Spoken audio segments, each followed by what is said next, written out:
Hello दोस्तों, आज हम लोग भारतीय one physics class 11th chapter 1 subjective question Bihar board में पूछने वाला इम्पोर्टेंट क्वेश्चन 100% आता है। भौतिक जगत एवं मापन से कुछ क्वेश्चन है, आप बिना स्किप किए हुए थोड़ा सा ठहर के 5 मिनट का वीडियो है देख कर जाइएगा ताकि आपके लाइफ में काम आ सके।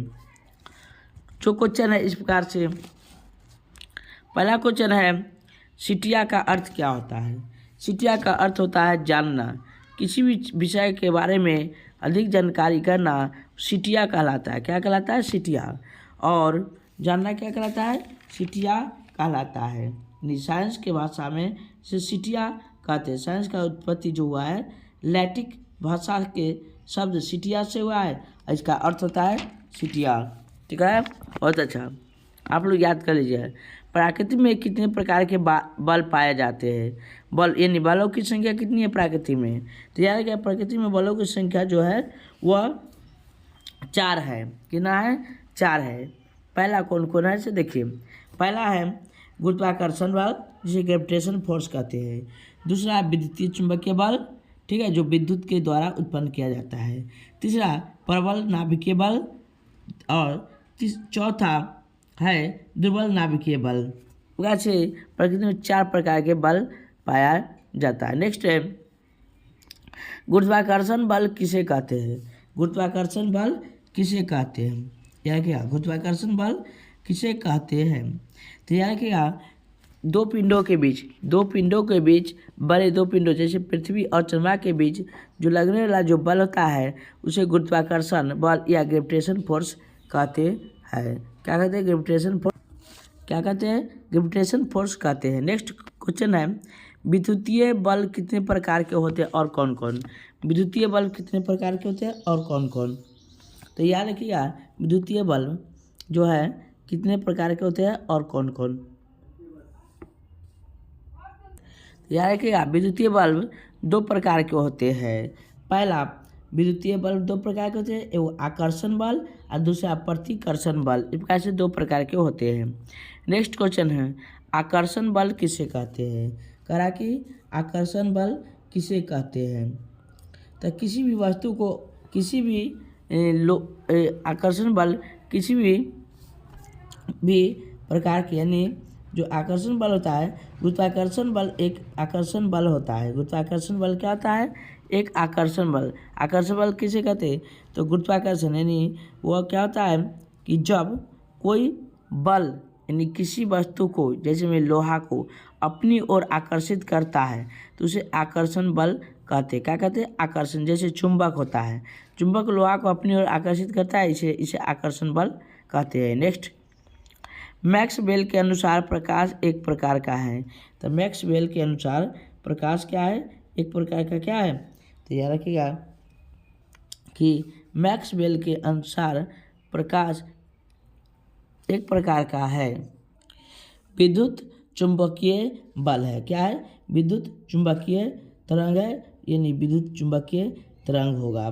ठीक है, विद्युत चुंबकीय तरंग होगा। ठीक है, मैक्सवेल के अनुसार प्रकाश एक प्रकार का है तो विद्युत चुंबकीय है। ठीक है,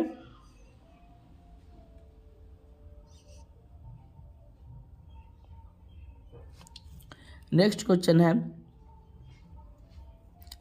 प्रयोगशाला में छोटी जी का मान कितना होता है? प्रयोगशाला में छोटी जी का मान कितना होता है? तो याद रखिएगा, प्रयोगशाला में छोटी जी का मान कितना होता है?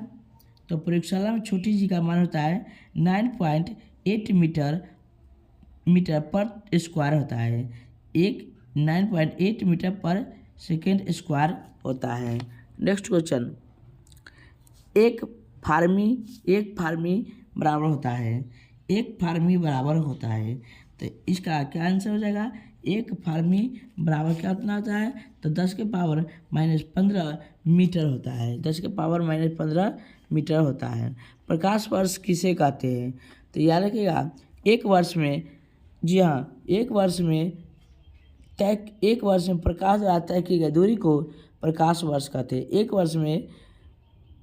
एक वर्ष में प्रकाश द्वारा तय की गई दूरी को प्रकाश वर्ष कहते हैं। यानी एक वर्ष में एक प्रकाश को एक वर्ष में जितना दूरी तय करता है उसे प्रकाश वर्ष कहते हैं। अगला है NPL का फुल फॉर्म क्या होता है। NPL का फुल फॉर्म क्या होता है? तो NPL मतलब नेशनल, NC का नेशनल फिजिकल लाइब्रेरी होता है। क्या होता है? नेशनल फिजिकल लाइब्रेरी होता है। ठीक है, NPL का फुल फॉर्म। अगला है नेक्स्ट क्वेश्चन, ग्रह तारा तथा उपग्रह ग्रह तारा तथा उपग्रह को द्रव्यमान मापने के लिए किसका प्रयोग किया जाता है? ग्रह तारा और उपग्रहों को मापने के लिए न्यूटन के गुरुत्वाकर्षण नियम का प्रयोग किया जाता है। किसका? न्यूटन का गुरुत्वाकर्षण नियम का प्रयोग किया जाता है। रेडियो सक्रिय विधि का प्रयोग क्यों किया जाता है? रेडियो जो सक्रिय है विधि का प्रयोग क्यों किया जाता है? तो रेडियो सक्रिय विधि का प्रयोग चट्टानों और जीवाश्मों के आयु आकलन यानी आयु को उनकी उम्र को मापने के लिए किया जाता है। रेडियो सक्रिय विधि का प्रयोग आयु को मापने के लिए किया जाता है। इसीलिए ये रेडियो सक्रिय जो विधि है, इसी से लाखों करोड़ वर्षों की वस्तुओं को वह आजकल के वैज्ञानिक क्या कर लेते हैं? पता लगा लेते हैं कि यह कितने वर्ष का पुराना है। नेक्स्ट है क्वेश्चन, सहयोगिक त्रुटि किसे कहते हैं? सहयोगी त्रुटि किसे कहते हैं? याद रखिएगा, सहयोगी त्रुटि पूछा कि किसे कहते हैं। याद रखिएगा, सहयोगी त्रुटि किसे कहते हैं? तो इसका जवाब होगा भौतिक राशियों के मापने में क्रमबद्ध त्रुटियों के उपयुक्त तीन कारणों हो सकता है। कितने कारण? 3 कारण है कि 3 कारणों को दूर करने के लिए, 3 को कारण होता है, उनको दूर करने के लिए बावजूद भौतिक राशि में कुछ त्रुटियां अनिवार्य रह जाती है, जो अदृश्य या सहयोगी त्रुटि के नाम से जाना जाता है। अदृश्य या सहयोगी त्रुटि के नाम से जाना जाता है। अगला है क्वेश्चन, निरपेक्ष त्रुटि किसे कहते हैं? कह रहा है कि निरपेक्ष त्रुटि किसे कहते हैं? तो याद है क्या, निरपेक्ष त्रुटि किसे कहते हैं? तो इसका जवाब होगा भौतिक राशियों के मापन में विभिन्न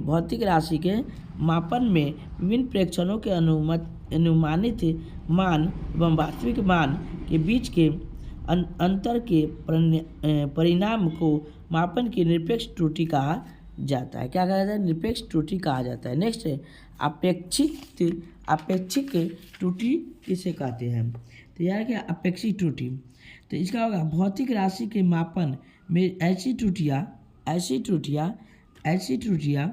का उपयोग प्रायः किया जाता है।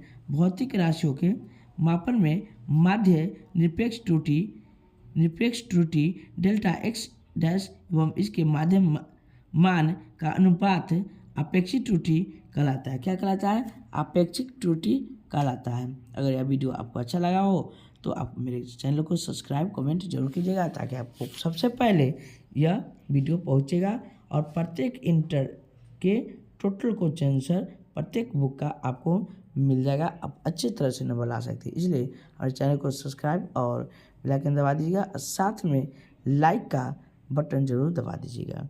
धन्यवाद।